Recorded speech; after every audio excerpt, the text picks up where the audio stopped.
Okay, a few years ago, I would have seemed like a total weirdo for chatting up a computer. But it's 2016. Talking to computers is normal, right, Siri? I'm not sure I understand. Okay, maybe not all bots, but there are more coming. On Facebook Messenger, on Amazon's Alexa, and on Slack, where Taco Bell has built the TacoBot, which lets people like me order a quesalupa through an instant message conversation. When it started and was first introduced, it was very straightforward, command based, /order, /menu. Then the next phase of that was, well, what if it wasn't just a boring black and white bot, but had some personality and some color to it? Bot human interactions can be tricky. You don't want it to be a completely inhuman automaton, but you also really don't want it to be a racist asshole. Talk about had to put in a lot of work to figure out what kind of personality you wanted to talk about to have. We knew that we couldn't necessarily recreate Siri. That personality isn't going to work for Taco Bell.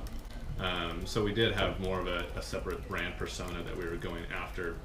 Who's this Taco Bot going to be? What kind, are they going to be your friend? And if they're your friend, what kind of friend are they? Are they the one that sends you awesome links to, hilarious internet content? And are they the ones that you would want to go and hang out with on Friday night and go get tacos? TacoBot's personality is kind of like what C3PO would be like after a couple tequila shots. Straightforward, courteous, but with a twist. That process kind of only possible when you have technology kind of combined with creative. It's not just kind of a handoff of here's what I think about should be, here code. The copywriter and I and a bunch of other guys work together on this in define what this is from the creative point of view, and then we built it from the ground up. Just because TacoBot can crack jokes doesn't mean that's going to be why people pull it up in Slack to order food. No one pulls into a drive-thru just to chat up the cashier. Probably. They just want to be fed. To make sure TacoBot doesn't screw up any orders, Taco Bell and Deutsch used artificial intelligence technology developed by Wit AI, which is a software company that helps translate between humans and computers, and that was acquired by Facebook last year. That technology is why you don't have to follow a super narrow set of terms to order food, like add to order, one soft taco.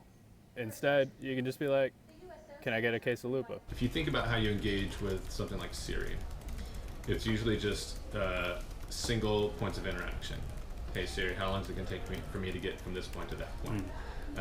You don't have the ability to build on that first inquiry through natural language. That's not really how you engage when you're ordering.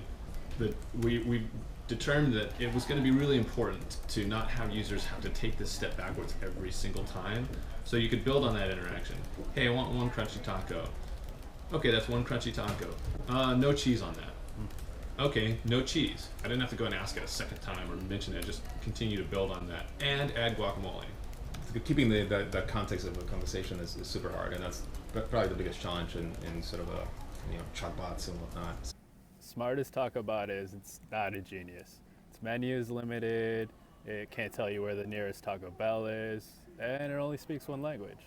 We sort of anticipated what people will run into, and the things they're going to get pissed off about, and probably menu is the first thing. So we knew drinks, so we had a good and error, and we don't want to have it just a plain error, no drinks. So we had a nice error in there, and it's a smart and witty one. But TacoBot is also super young. It's like a bot baby. Uh, Taco Bell and Deutsch are keeping it in testing mode so that they can develop it as they look to bring it to other platforms like Facebook Messenger and Amazon's Echo. Part of it for the beta test is to keep things tight. And conceptually, we kind of treated it as a pop-up shop. So it's like, just select few items Yeah. on the menu, here it is. When it comes to TacoBot's sole duty in life, it gets the job done, and without having to sit in line at the drive-thru. TacoBot might even be my favorite Taco Bell employee.